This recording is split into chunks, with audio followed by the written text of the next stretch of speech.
Bismillahirrahmanirrahim. Assalamualaikum warahmatullahi wabarakatuh. Innal hamdalillah nahmaduhu wa nasta'inuhu wa nastaghfiruh wa na'udzu billahi min shururi anfusina wa min sayyiati a'malina. May yahdihillahu fala mudilla lahu wa may yudlil fala hadiya lahu.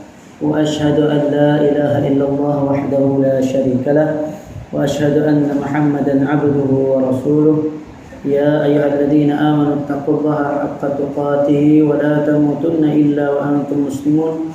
Ya ayyuhan nasu taqu rabbakum alladzi khalaqakum min nafsin wahidah wa khalaqa minha zawjaha wa batha minhuma rijalan katsiran wa nisaa'a wattaqullaha alladzi tasaaluna bihi wal arham innallaha kana 'alaikum raqiba. يا أيها الذين آمنوا اتقوا الله وقولوا قولا سديدا يصلح لكم أعمالكم ويغفر لكم ذنوبكم ومن يطع الله ورسوله فقد فاز فوزا عظيما. أما بعد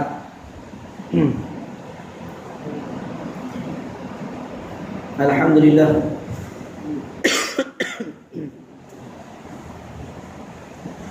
bersyukur kita kepada Allah Subhanahu wa taala dapat kita menunaikan salat fardu maghrib secara berjamaah.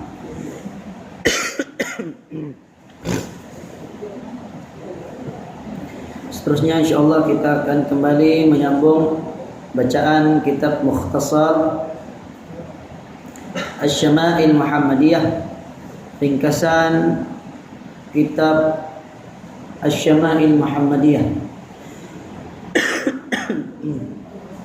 Syama'il maksudnya kesempurnaan, kepribadian Rasulullah sallallahu alaihi wasallam. Di mana kitab ini dikarang oleh Al-Imam Abu Isa At-Tirmidzi,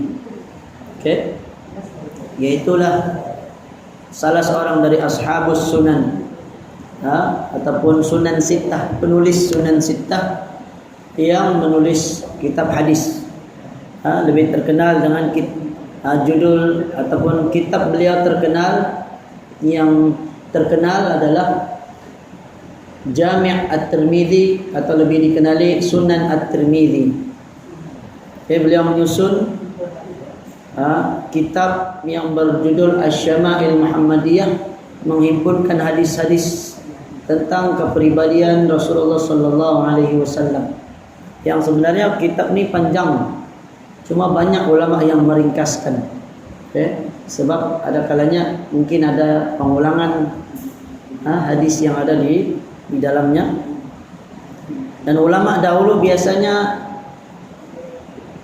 mereka hanya susun hadis, dan mereka tidak syarahkan.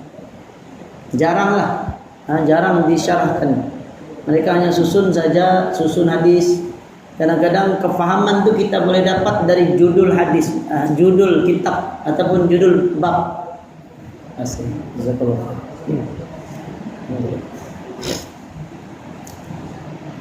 Bismillah.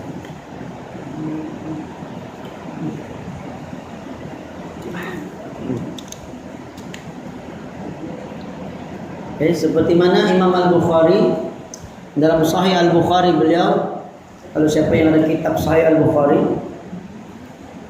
kita tidak akan nampak ada syarah ataupun penjelasan hadis. Tapi kita dapat tahu atau kita dapat pahami hadis itu daripada judul bab yang ditulis. Contohnya dia kata bab perkara membatalkan solat. Jadi itu dia punya penerangan. Lalu dibawakan hadis. Contoh,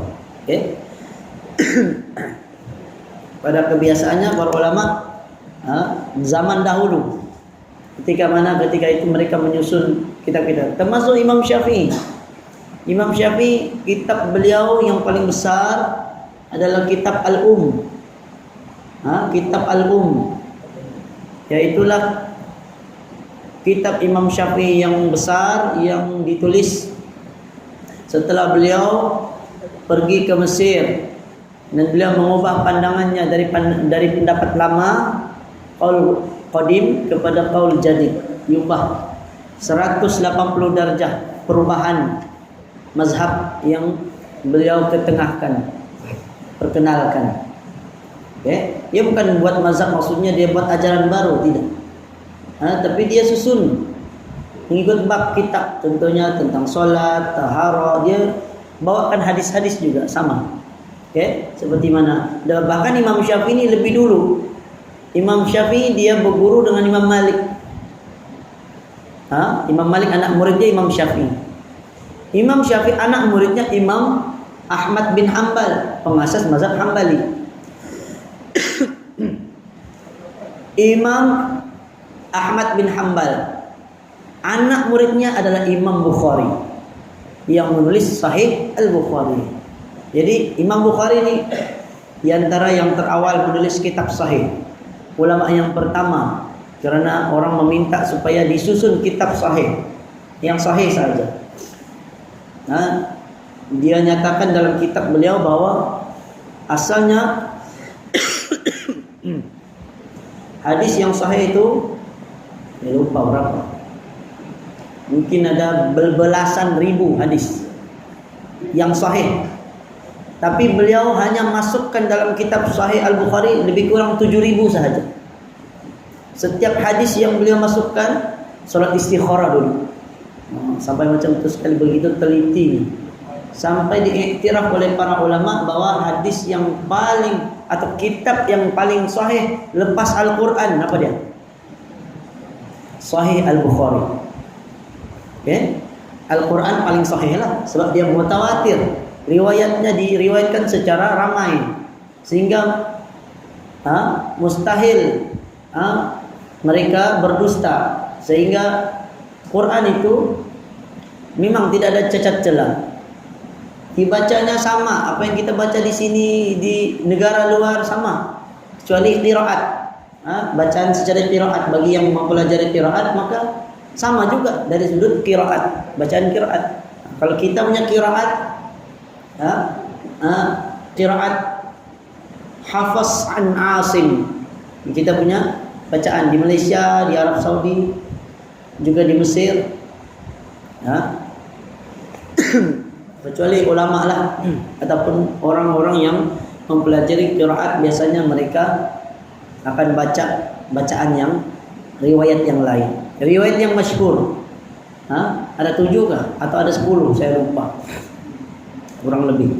Jadi Imam Bukhari, murid Imam Bukhari adalah Imam At-Tirmidzi, menulis kitab Syama'il Muhammadiyah ini. Jadi ini di antara ulama terawal yang menyusun ataupun menulis kitab hadis. Salah satu di antara kitab Imam At-Tirmidzi adalah Syama'il Muhammadiyah ini. Kali yang terakhir pada minggu yang lalu kita masuk dalam bab yang baru, bab ma jaa fi libasi Rasulullah sallallahu alaihi wasallam. Bab tentang pakaian Rasulullah sallallahu alaihi wasallam. Kemudian ada satu yang kita bacakan pada minggu yang lalu, sebuah amalan Nabi di mana Nabi suka, ini hadis yang ke-44 ni saya ulang baliklah. Di mana kata Abu Sa'id Al-Khudri, apabila Rasulullah sallallahu alaihi wasallam memakai serban atau qamis, qamis ni seperti jubah lah, atau selendang, selendang yang diletakkan di bahu kanan kiri, maka baginda akan menamakannya kemudian membaca doa. Doa inilah yang baik untuk kita amalkan. Apa doa dia? Allahumma lakal hamdu kama kasautanihi as'aluka khairahu wa khaira ma suni'a lah wa a'udzu bika min syarrihi wa syarri ma suni'alah. Suni'alahu, tapi kita waqaf suni'alah. Allahumma lakal hamdu. Coba ikut sama-sama. Allahumma lakal hamdu kama kasautanihi as'aluka khairahu wa khaira ma suni'ala wa khaira ma suni'ala wa a'udzu bika min syarrihi wa syarri ma suni'ala. Oke, maksudnya Allahumma ya Allah, lakal hamdu, bagimulah segala pujian, milikmulah segala pujian. Kita memuji Allah. Kama kasautanihi, sebagaimana engkau memakaikan kepadaku pakaian ini. Ya, kita puji Allah sebagaimana yang memberi kita pakaian adalah Allah. Kan? Kalau tidak dengan nikmat yang Allah berikan, kita tidak mungkin dapat pakai baju. Sebagaimana orang-orang, ya, contohnya orang-orang miskin, orang-orang yang tidak mampu beli baju, tidak ada baju mereka. Maka yang memberikan kelebihan itu pada kita Allah Subhanahu wa taala. Maka kita puji Allah. Allahumma lakal hamd kama kasautanihi, sebagaimana engkau memberikan kepadaku pakaian ini. Wa as'aluka khairahu, aku memohon kepadamu kebaikannya, kebaikan pakaian yang kita pakai. Wa khaira ma suni'ala, dan kebaikan pakaian itu dibuat. Untuk apa pakaian itu dibuat? Kita memohon kepada Allah agar mendapatkan kebaikan. Pakaian dibuat untuk apa? Untuk menutupi aurat kita. Mudah-mudahan itu yang kita dapatkan. Kan? Kita dapat kebaikan. Wa a'udzu bika, dan aku memohon perlindungan kepadamu, minta perlindungan, min syarrihi, dari keburukannya, maksud keburukan pakaian. Kalau ada keburukan pakaian tersebut. Wa syarri ma, dan keburukan apa-apa yang suni'alah, pakaian ini dibuat untuknya, maksudnya untuk keburukan. Kalau pakaian itu dibuat tujuannya untuk kejahatan, kita memohon perlindungan. Ada orang buat pakaian tujuannya untuk kejahatan, kan? Yaitulah mungkin pakaian itu dibuat supaya untuk bermegah-megah, untuk sombong, untuk temberang, contohlah kan? Kita tidak tahu. Atau pakaian yang pakaian yang tidak menutup aurat contohnya. Maka kita memohon kepada Allah perlindungan dan kita tidak pakailah. Pakaian yang tidak menutup aurat mungkin kita pakai di dalam. Di luar kita pakai lagi yang menutupi aurat kita. Oke, hadis ini adalah hadis riwayat Imam Abu Dawud. Itu dalam riwayat Imam Abu Dawud, tapi juga riwayat Imam At-Tirmidzi lah berdasarkan dari kitab Syama'il Muhammadiyah ini. Oke, jadi ini doa yang bagus untuk diamalkan walaupun ada banyak. Jadi saya cadanglah, insyaallah akan datang. Saya mungkin bawa satu lagi kitab, namanya kitab Al-Adhkar. Mungkin kita baca segitu baru kita baca ini. Kitab Al-Adhkar ini kitab tulisan karya Imam An-Nawawi, pengarang kitab hadis 40. Yang itu menyusun hadis tentang doa ataupun zikir-zikir amalan Nabi. Seharian dari bangun pagi sampai tidur balik, dari mula lahir sampai meninggal dunia semua. Cuma tunggu dulu lah, mungkin saya perlu cari kitab yang kecil sedikit. Saya ada di rumah tapi tebal. Jadi kalau saya bawa jadi besar betul. Saya mau cari lagi pun versi yang saya ada itu terjemahan bahasa Indonesia. Mungkin saya cari yang bahasa Melayu dulu lah. Terjemahan ada juga PDF. Tapi kebanyakannya bahasa Indonesia lah. Tapi akan datang insyaallah. Sebab bolehlah kita selang-seli. Jadi kita dapat manfaat sedikit. Kita baca mungkin 2-3 hadis itu, kita baca pula di sini 2-3 hadis dalam kitab Syama'il Muhammadiyah. Sebab kita tidak mampu, memang kita tidak mampu membaca semua hadis-hadis ini. Tapi apa kata para ulama? Ma la yudraku kulluh. La yudraku kulluh. Atau ada yang sebut julluh. Apa-apa yang kita tidak mampu dapatkan semuanya, kita tidak dapat ambil semua, jangan kita tinggalkan semua sama sekali. Kita tidak mampu belajar semua, jangan langsung tidak belajar. Itu maksudnya. Kita tidak mampu tahu sunnah Nabi semuanya, tapi jangan langsung kita tidak mau pelajarinya. Kita belajar dengan cara apa? Mungkin hari ini kita baca, mungkin paham belum lagi kan?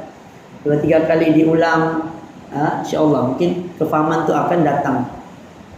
Mungkin kita jumpa setiap kitab, kalau kita perasan, buku-buku agama contohnya. Kalau orang tulis buku agama, kita akan perasan ada pengulangan yang berkali-kali. Iyalah agama tuh di situ-situ.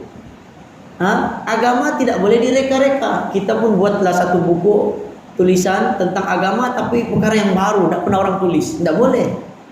Ulama dahulu tulis, mereka copy paste, tapi copy paste yang betul. Memang nama agama namanya copy paste, yaitu copy paste betul-betul, bukan dengan orang kata copy paste upah tukar-tukar ubah, tidak boleh diubah. Perkara agama kita ambil betul-betul bulat-bulat sampai Z. Kita ambil ayat Quran, waktu ulama terangkan, kita ambil yang itulah kita amalkan. Bukannya ambil ayat Quran waktu disyarah sendiri. Itu yang terjadi pada golongan sesat seperti Islam liberal. Yang apa kan ada dalam video siapa bagi itu kan, kalau buka dalam grup tu dia buat masjid kan di masjid LGBT kan. Kalau Islam liberal ni dia sembahyang satu soft, ada laki perempuan campur. Itu Islam liberal. Liberal ni bagi dia semua agama sama. Hakikatnya itu bukan Islam. Okey? Al-Islamu ya'lu wa la yu'la alaih. Islam itu yang tertinggi, tiada yang lebih tinggi dari itu. Memang betul ajaran ahli kitab contohnya Yahudi dan Nasrani, asalnya memang mereka mengikut ajaran yang betul. Tapi kerana pengikutnya mengubah ajaran mereka, maka datanglah Al-Quran membetulkan kitab mereka. Dalam Quran menegur kesalahan-kesalahan yang ada pada kitab mereka, kan?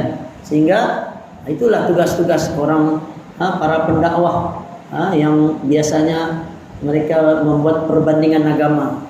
Mereka menunjukkan bukti-bukti dalam kitab mereka. Kalau mereka telusuri, baca betul-betul, ternyata tidak jauh dengan agama Islam.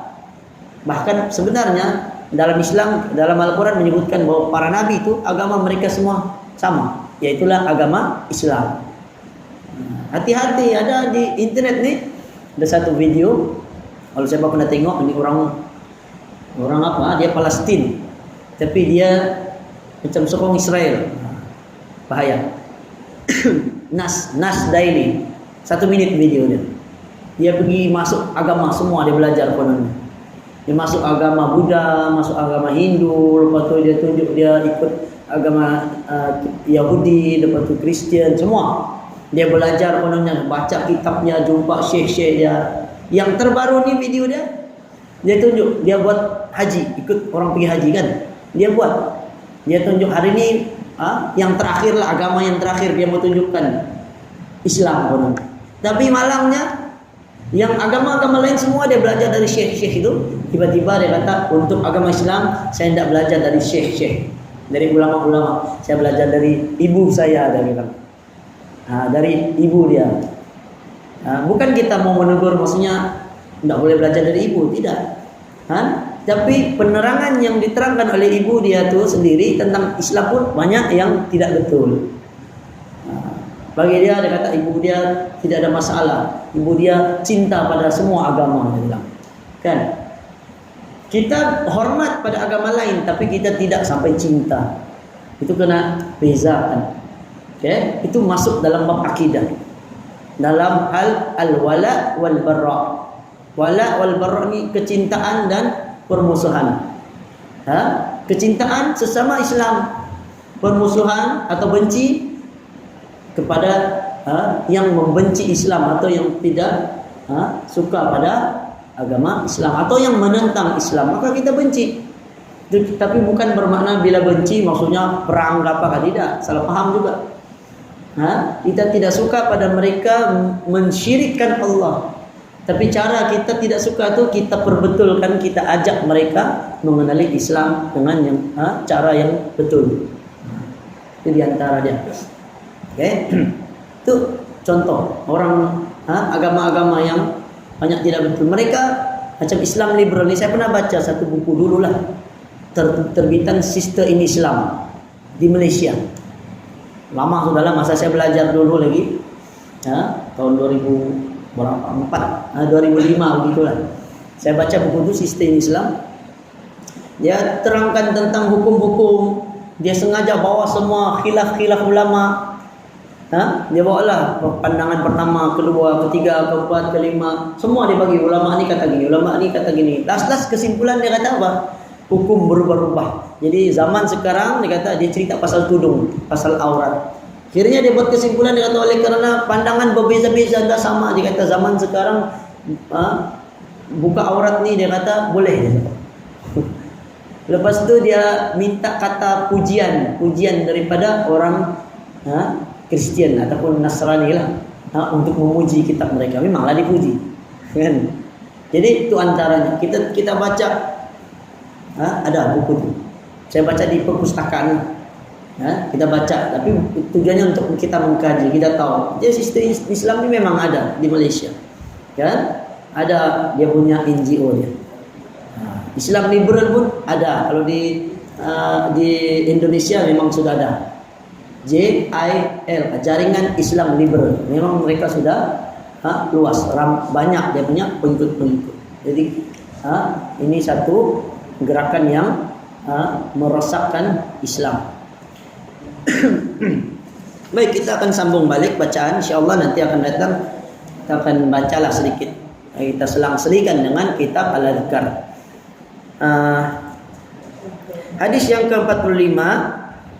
Ini sudah kita baca juga, di mana Rasulullah SAW paling suka pakaian ataupun kain hibarah, yakni sejenis kain bersulam dari Yaman. Okay. Hadis yang ke-46 dari Aun bin Abi Juhaifah, dari bapaknya Juhaifah lah. Okay. Abi Juhaifah, bapa dia kata, Ra'aitun Nabi sallallahu alaihi wasallam wa alaihi hullatun hamra. Aku melihat Rasulullah mengenakan pakaian berwarna merah, seakan-akan aku melihat cahaya terpancar dari kedua betisnya. Okey, pada pendapat aku, kata Sufyan perawi hadis itu mengatakan uraha ibarah. Aku berpendapat bahwa kain yang dipakai oleh Nabi yang berwarna merah itu adalah kain ibarah, yakni kain bersulam dari Yaman. Okey. Kita telah bacakan bahwa kain hibarah ni biasanya Nabi gunakan selendang lah. Okay? Nabi pakai kamis di dalam, di luar ada hibarah sebagai selendang. Jadi boleh kita pakai berlapis. Lagipun orang Arab, mereka ada musim sejuk, cuma bukan salji lah, tapi memang mereka ada musim panas, mereka ada musim sejuk. Okay? Tempat kita saja yang musim-musiman, kan? Tempat kita anda menentukan musim tengkujuh lah. Sekarang ni mungkin panas sikit, tapi tidak menentukan. Kadang-kadang ada hujan tiba-tiba. Sebab tempat kita adalah kedudukan kita di Khatulistiwa. Hadis ini menunjukkan keharusan memakai pakaian berwarna merah, dan ini ada khilaf. Saya telah terangkan pada minggu yang lalu. Okay, pakaian merah ini ada sebagian ulama melarang, dan ada kata yang ada ulama yang memperincikan maksud pakaian merah yang dilarang ialah pakai pakaian merah yang menyamai orang kufar, atau pakaian yang merah terlalu menjolok, merah terang sangat. Itu juga dilarang ataupun makruh lah. Paling kurang pun makruh. Menyamai perempuan itu haram, atau kerana kemasyhuran, pakaian syuhrah. Yang ini bila pakai dia membuat dia terkenal. Pakaian yang pakaian kemegahan.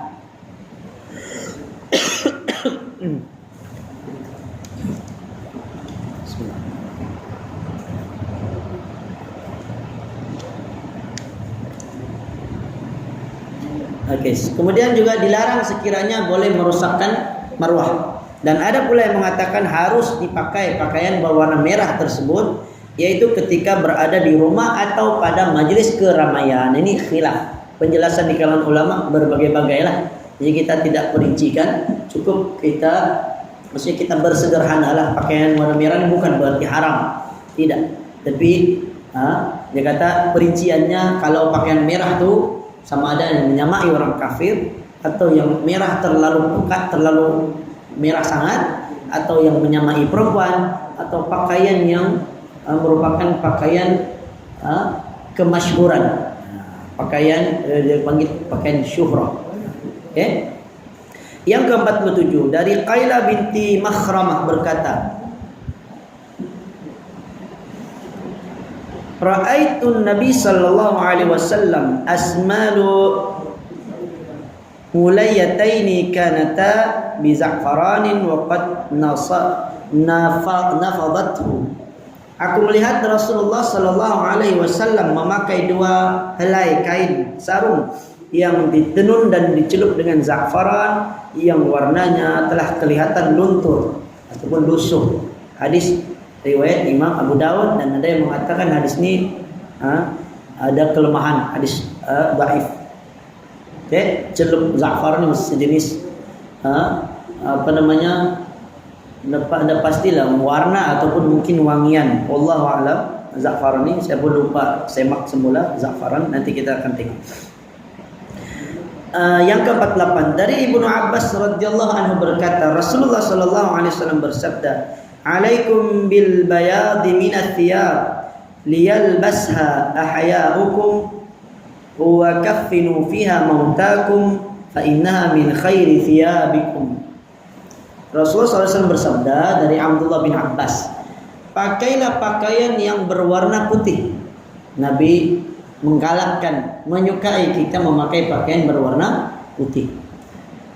Pakailah pakaian yang putih bagi yang hidup di kalangan kamu, dan kafanilah ia bagi orang yang meninggal di kalangan kamu. Orang yang hidup pakai juga putih, yang mati, yang meninggal pun dipakaikan putih. Okay? Tapi adakah wajib kafan warna putih? Tidak wajib, sunat. Okay? Sebagian ulama ada yang membawakan riwayat kain kafan, ada yang berwarna kelabu sedikit, ada yang bergaris, menunjukkan bahwa dia bukan berarti mesti warna putih. Tapi itu yang afdal, kan? Seperti mana kita sholat, kita pakai berwarna putih. Sholat, dia Rasulullah suka pakai pakaian warna putih ini pada hari Jumat. Bukan bermakna wajib, tapi sunnah. Yang penting mesti ada kafan, sekurang-kurangnya satu helai, mana saja yang dapat menutupi daripada harta orang yang meninggal tersebut. Okay, diambil dari hartanya, maksudnya dipakaikan dengan kafan. Ada kisah di mana di zaman Rasulullah dulu ada yang oleh kerana tidak cukup kafan, maka dipakaikan saja kafan, cuma terkeluarlah kaki dia. Kalau ditutup kaki terkeluar kepalanya, akhirnya tutup di kepalanya, kaki dia biar. So itu saja yang termampu. Mana yang termampu? Okay? Tapi bagi kita zaman sekarang kadang terlebih lagi, kan? Yang lelaki sepatutnya 3 helai, ya terlebih pula 5 helai. Kan? Kadang kita tersilap. Ini saya perasan juga. Bukan saya, bukan orang lainnya. Saya pun kadang-kadang terlupa juga. Kita kan biasa, orang kan ada yang sebagian memakaikan pakaian dibentuk baju. Sudah bentuk baju itu, bentuk kain. Jadi sudah 2 helai sebenarnya. Jadi tinggal 1 lagi di luar. Tapi malangnya sebagian orang diterlupa. Dia ingatkan pakaian seluar itu, dia kira enggak kira. Itu dia enggak kira. Dia kira yang luar. Jadi 1, 2, yang di luar lagi 3 helai. Jadi 5 helai. Yang sebenarnya 5 helai ini adalah untuk wanita. Okay? Lelaki paling banyak 3 helai, sekurang-kurangnya 1 helai. Perempuan sekurang-kurangnya 1 helai, paling banyak 5 helai. Yaitu tudung 1, baju 1, kain 1, 3 sudah. Jadi ditutupi yang terakhir 2 lagi. 2 lapis yang terakhir di luar. Itu bagi wanita perempuan. Okay, hadis yang ke-49. Belum. Sesungguhnya ia adalah sebaik-baik pakaian bagi kamu, kata Nabi. Fa inna min khairi thiyabikum, sesungguhnya pakaian berwarna putih itu adalah sebaik-baik pakaian bagi kamu. Jadi Nabi galakkan, anjurkan pakai warna putih, bukan wajib, disunnahkan. Baik, hadis yang ke-49 dari Samurah. Okay? Hadis dari Samurah bin Jundub berkata, Nabi sallallahu alaihi wasallam bersabda, "Albasul bayad fa innaha athhar wa atyab, fakaffinu fiha mautakum." Jadi berulang juga, cuma hadis ini dari orang lain, dari Samurah bin Jundub. Kata beliau, Nabi sallallahu alaihi wasallam bersabda, "Pakailah pakaian yang berwarna putih, karena sesungguhnya ia lebih suci dan lebih baik." Putih ini lebih suci dan lebih, maksudnya kalau dia warna putih itu nampaklah bersihnya, kan? Dan ia lebih baik karena pakaian yang sangat disukai pada putih. Sebagaimana malaikat Jibril pernah datang menyerupai seorang lelaki, lalu datang kepada Nabi. Dia tidak pakai kopiah, rambutnya kilat, bajunya warna putih. Malaikat Jibril itu datang jumpa Nabi, duduk depan Nabi, lututnya terkena lutut Nabi, tangan dia diletakkan di atas paha Nabi, betul-betul depan. Ini maksudnya malaikat Jibril datang mengajarkan kepada kita cara menuntut ilmu yang paling efektif, paling tepat. Itu dengan cara apa? Duduk di depan guru, bertalaqi, tanya guru, gitu. Lalu malaikat Jibril tanya, "Akhbirni 'anil Islam." Dia tanya, "Bagi tahu aku Islam." Nabi pun jawab, "Islam an tasyhadu an la ilaha illallah wa anna Muhammadar Rasulullah wa iqamis shalah wa ita'iz zakah wa shaumi Ramadan wa tahajjal bait in istata'ta ilaihi sabila."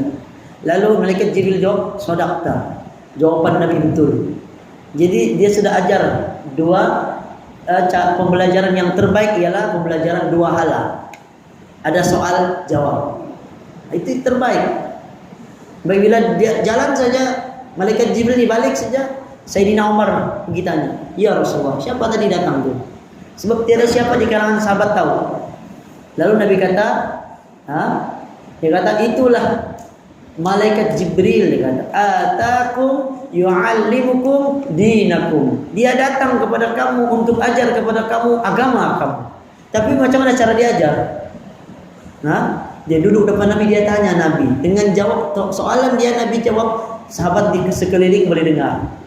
Jadi ada ulama yang kata, boleh saja di kalangan kita, contoh kalau ada ceramah, kita sengaja timbulkan persoalan yang kita tahu jawabannya. Tapi kita tanya, kenapa? Sebab kita tahu ada orang lain yang tidak tahu jawabannya. Tujuannya supaya kita mau kawan kita ini dia dengar jawaban dia. Jadi mudah-mudahan dia pun dapat mempelajari pelajaran tersebut. Malaikat Jibril dia memang tahu kenapa dia tanya Nabi.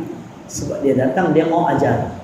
Dan dia tunjukkan cara-caranya dengan berpakaian bersih, rambutnya kilat. Dia tidak pakai kopiah, kan?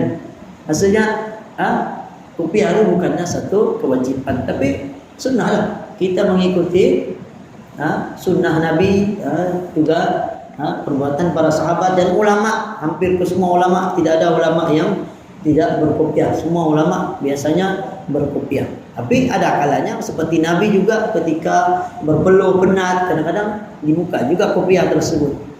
Kan mana kopiah ini dia bukan macam wanita, perempuan yang mana tudung itu wajib kerana aurat. Lelaki pakai kopiah kerana menutupi kepala, mengikuti sunnah Nabi. Okay? Dan lebih mudahlah kalau solat tu rambut kita tidaklah turun ke bawah, jadi dapat dihalangi dengan adanya kopiah, dapat menghalangi dari tertutupi dahi kita. Baik, penerangan secara ringkas, hadis ini menjelaskan bahwa amalan memakai pakaian putih adalah sunnah Rasulullah SAW pada bila-bila masa, sewaktu menghadiri salat, majlis keramaian, majlis-majlis agama dan lain-lain lagi.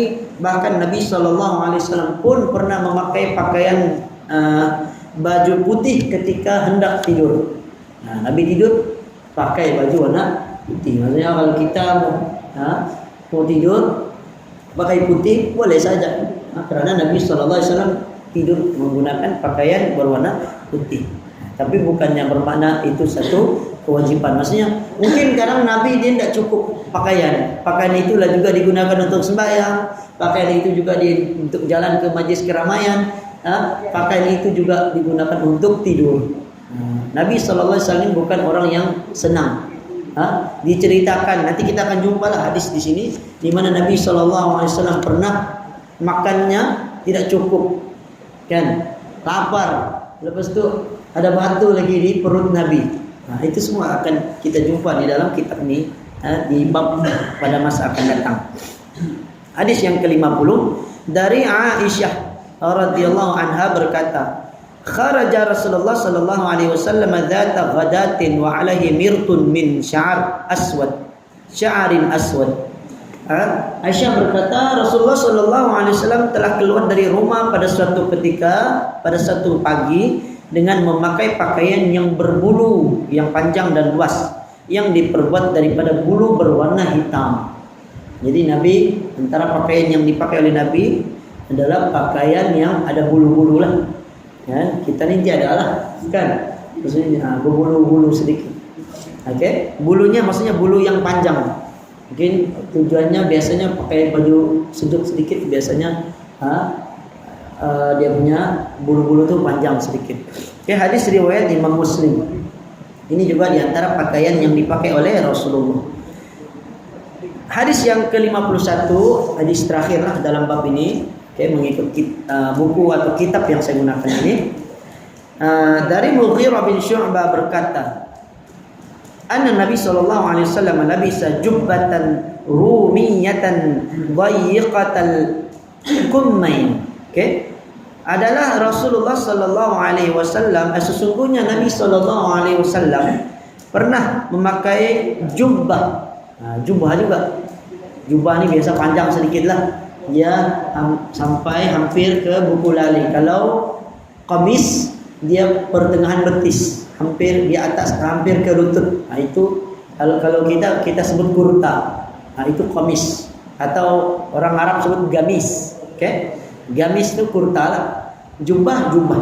Okey, Nabi pernah memakai jubah dari Rum yang sempit kedua lengannya. Lengan dia itu sempit. Okey, kita tengok penerangannya. Hadis riwayat Imam Al-Bukhari. Uraian secara ringkas, pakaian yang berlengan sempit adalah lebih baik untuk menghilangkan sejuk. Diambil pengajaran dari hadis ini ialah keharusan memakai pakaian orang-orang kafir sekiranya bukan kerana suka bertaklid kepada mereka. Sekiranya ada kecenderungan kepada mereka maka dilarang. Kita pakai maksudnya jubah orang-orang Rum yang panjang, sempit dia punya tangan, kan? Pakaian jubah, kan? Jubah ni kadang-kadang dia besar-besar sikit tapi tangan dia sempit lah. Okey, jadi angin tak lainlah yang jubah orang Arab tu dia kadang-kadang yang terbuka tangan dia, kan. Ini dia sempit maksudnya menutup dia punya tangan tapi pakaiannya panjang. Okey, jadi itu adalah pakaian budaya ataupun pakaian orang-orang Rom. Maka diambil pengajaran dari hadis ini, Nabi memakai pakaian tersebut menunjukkan bahwa kita pakai pakaian orang kafir yang mana dia tidak menunjukkan budaya ataupun agama mereka, maka dia tidak dilarang. Seperti mana yang telah kita sebutkan pada minggu yang lalu, dahulu memang ada ulama kata pakai tali leher itu tidak boleh. Dia sebab budaya orang, bukan Islam, kan? Tapi oleh kerana zaman telah berlalu, zaman berubah, di mana seluruh dunia bahkan dia jadi pakaian resmi, kan? Pakaian pejabat, di mana pakai tali leher, pakai kot. Maka sejak itu ulama berpandangan bahwa dia tidak lagi menyerupai orang kafir. Sebab hadis Nabi sebut apa? Man tashabbaha biqaumin fahuwa minhum. Sesiapa yang menyerupai satu kaum maka dia termasuk dalam golongan tersebut. Tapi dilihat juga, kan? Adakah pakaian itu betul? Bila pakai itu melambangkan golongan tertentu. Kalau zaman sekarang kita pakai t-shirt tidak melambangkan apa? Dia memang pakaian biasa, t-shirt, kemeja, baju kot, bertali leher. Itu pakaian yang biasa yang tidak melambangkan apa-apa agama, maka tidak mengapa. Bahkan orang-orang kafir ni kadang mereka lebih bijak. Mereka buatkan alat, contoh berus gigi. Berus gigi ini bukan dari Islam, dibuat oleh orang kafir. Tapi bermanfaatkah tidak? Bermanfaat, mudah untuk kita berus gigi. Apalagi seluar dalam contohnya. Kalau orang dulu zaman Nabi mana ada seluar dalam? Kan? Apa kita bilang santun, belur? Hah? Atau spender lah, kan? Tidak ada. Tapi bermanfaat kan tidak? Dia bermanfaat bahkan tidak melambangkan apa-apa agama. Maka itu kata para ulama dia tidak termasuk tasyabbuh. Jangan kadang sikit-sikit. Contohnya pakai sudu dan gerpu. Ada juga memang kita tidak nafikan. Dahulu ada ulama yang berpandangan kita pakai sudu gerpu ini menyerupai orang barat. Dahulu lah memang ada. Tapi bila zaman berubah para ulama semua sudah mereka meneliti ijtihad. Kadang-kadang ijtihad ulama boleh salah. Sebab itu kata Nabi, idza jatahadal hakim fa asaba falahu ajran wa in akhta'a falahu ajrun wahid. Seorang hakim yang berijtihad, kalau dia betul dapat 2 pahala, kalau dia salah dia dapat 1 pahala. Maksudnya mereka tidak dapat dosa. Mereka tetap diberikan pahala pada ijtihad mereka. Mereka berijtihad, tapi biasalah ulama juga manusia. Tidak seperti mana golongan Syiah. Kalau kita belajar hari Rabu biasa kita belajar akidah masuk bab Syiah. Orang Syiah ni ulama 12 imam 12 dia itu maksum. Sedikit pun Ahlul Bait maksum. Jadi apa yang keluar dari mulut mereka sedikit pun tidak boleh ada salah sampai jadi wahyu. Itu di antara kesesatan golongan Syiah dan banyak lagi lah. Okey, jadi oleh kerana masa sudah masuk waktu Isya, jadi yang baik datang dari Allah, yang lemah dari saya sendiri. Saya mohon maaf sekiranya ada kekurangan dalam penyampaian saya. Aku qouli hadza wa astaghfirullahaladzim li wa lakum wa sallallahu ala nabiyyina Muhammad wa ala alihi wa sahbihi wa sallam. Subhanakallahumma wa bihamdika asyhadu an la ilaha illa anta astaghfiruka wa atubu ilaik. Assalamualaikum warahmatullahi wabarakatuh.